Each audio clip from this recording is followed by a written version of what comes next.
Como a literatura como remédio, título do seu livro, pode trazer novamente às pessoas o senso de existência que foi perdido? Então, eu gosto dessa palavra existir, até isso remete a um capítulo do último livro que eu lancei, que inclusive foi finalista do Prêmio Jabuti no ano passado, É Próprio do Humano, uma odisseia do autoconhecimento, da autorrealização em 12 lições, onde a partir da Odisseia de Homero, eu faço uma reflexão, partindo da Odisseia, mas em diálogo com todos os clássicos da literatura, uma reflexão sobre o que seria próprio do humano. E a primeira lição, né, que já aparece justamente no início da Odisseia, diz o seguinte: é próprio do humano querer sair, ou melhor dizendo, ter de sair. Né? E a primeira palavra que chega, né, a partir dessa reflexão, a partir da literatura, é o existir. A palavra vem do latim, existire. Né? Ex, né? Daí vem o exit, né? Em inglês, sair. Sistere é ficar em pé. No latim arcaico, né, existire quer dizer, no sentido assim literal, sair da sua tenda e ficar de pé. Numa época em que nós éramos nômades, né, a vida passava fundamentalmente por isso. A gente sair da nossa tenda, ficar de pé, né, e aí existir, né, realizar aquilo que nos é próprio, aquilo que é próprio do humano.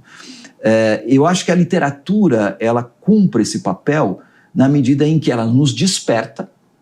A literatura, ao nos emocionar, né, a partir dessa experiência estética que eu comentava a princípio, que é o papel das musas, que é o papel das aestheses, né, ela nos lembra que nós estamos vivos, né, e ela desperta em nós algo que já existe em nós, mas que a gente esquece, né, porque a gente está tão preocupado em funcionar, em produzir, em performar e assim por diante, que essa dimensão existencial, ela fica dormente em nós. Então, acho que a literatura, ela tem, no primeiro momento, esse papel, essa função maravilhosa, que é justamente nos despertar e nos relembrar.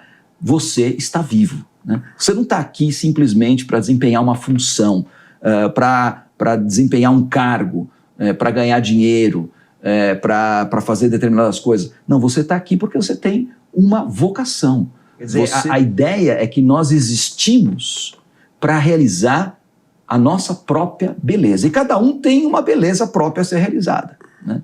Então se trata fundamentalmente de sair, né?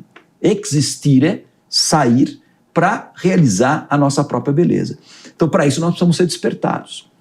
A literatura, e não só a literatura, mas as artes de maneira geral, ela tem esse papel aestético, esse papel mobilizador que nos desperta, que nos acorda, que nos lembra, né, e que nos coloca a caminho, né, e que a partir de então faz com que a gente dê o primeiro passo para a gente realizar a nossa própria beleza. É por isso que muitas vezes, quando a gente está lendo um livro, né, um grande clássico, ou às vezes não precisa nem ser tão grande clássico assim, mas qualquer livro que nos emocione, né, porque que a gente lê uma história que mexe com a gente para e fala assim, nossa, mas isso aqui mexeu comigo, por quê?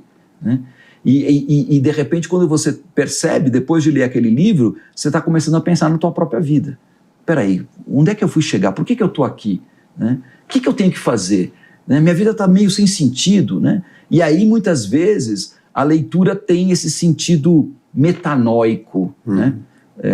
De conversão mesmo, né? De fazer com que você... eu gosto muito desse termo também, metanoia, que vem do grego, né? Que é o latino traduziu por conversio, né? Conversão, que é no sentido de você trazer o espírito, o nous, o noia, para dentro, né? A gente vive num mundo muito paranoico. É, né? Verdade. O nosso espírito, ele está sendo absorvido pelas coisas do mundo, né? É o celular, é as redes sociais, é o trabalho, enfim, tudo aquilo que nos absorve, né? Essas espécies assim, de dementadores, né? Do Harry Potter, né? Aquelas caras que suga a tua alma. A gente precisa de experiências metanoicas, a gente precisa de experiências que nos reconecte com o interior, com o coração, né? E eu acho que a literatura, não só do ponto de vista teórico, né, e literário propriamente, mas até do ponto de vista prático, porque eu estou há 20 anos pesquisando, né, de que maneira a literatura nos afeta e nos humaniza, fundamentalmente. Então, para mim, a literatura tem esse sentido. Eu acho que a literatura realmente é um remédio, na medida em que ela nos reconecta com aquilo que é próprio do humano e que nos encaminha para a realização da nossa própria beleza. E tem uma coisa muito bonita nessa saga, né, do existir, como você estava colocando, que nós só saímos da nossa tenda, do nosso casulo, e partimos para uma jornada à la Ulisses, né, quando há uma inquietação. Isso. Então, a literatura, no fundo, as artes, ela desperta em nós uma inquietação. Aquilo bate com alguma coisa dentro de nós que gera inquietação, e a inquietação que nos leva à ação, ao mover, ao sair, ao explorar, ao desbravar, né? Essa inquietação, hoje, ela parece que ela vem se perdendo, ou essa inquietação, ela é dada com coisas que não são essas coisas mais profundas.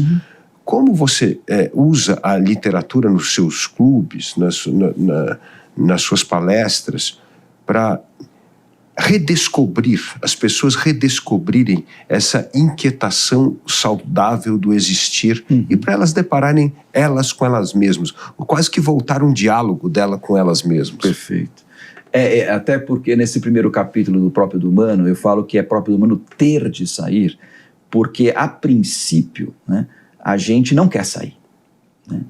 Eu até brinco um pouco com essa imagem de que para a gente existir é preciso a gente sair, e a primeira saída que a gente faz na vida é o parto, né?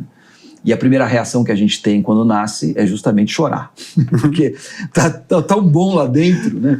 Tá tão quentinho, tão silencioso, de repente você sai para fora, né? E já começa a ter essa experiência meio doida, maluca, que é estar no mundo. Então a nossa primeira reação, de fato, é não gostar de ter saído. E de fato não é fácil sair. Não é fácil sair. E no mundo em que a gente o tempo inteiro bombardeado, né, nesse sentido de a gente buscar o nosso conforto, né? Eu vejo as pessoas falam, isso aqui não me é confortável. As pessoas estão sempre procurando o que é confortável, o que é cômodo, o que não dá trabalho, o que eu me sinto à vontade, assim por diante, né?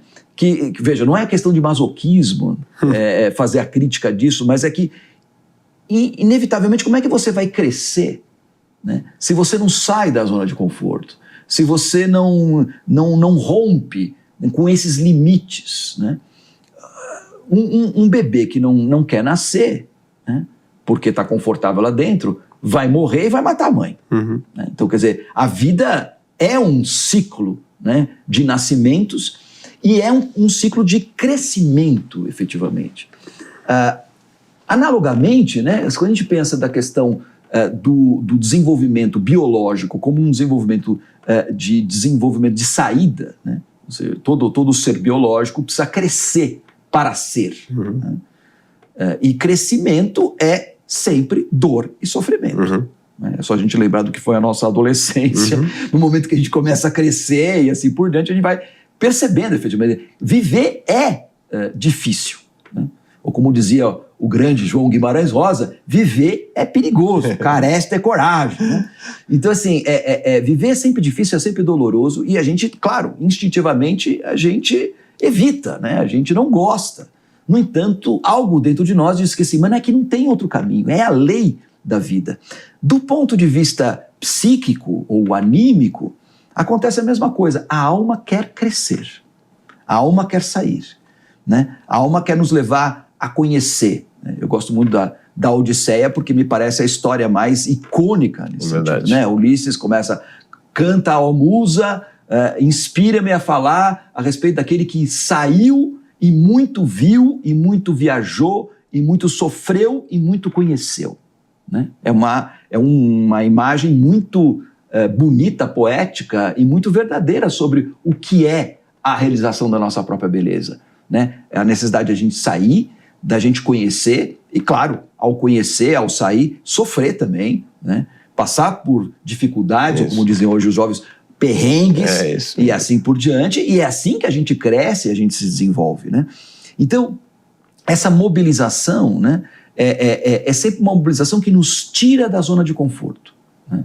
O que choca um pouco, né, com essa cultura, né, do que está tudo acolchoado, de que está tudo protegido, de que você não pode sofrer, de que você não pode ter nenhum trauma, de que... Bom, então, na verdade, você não pode viver, né? E eu acho que grande parte dos problemas existenciais que a gente tem vivido hoje deriva justamente desse medo de viver.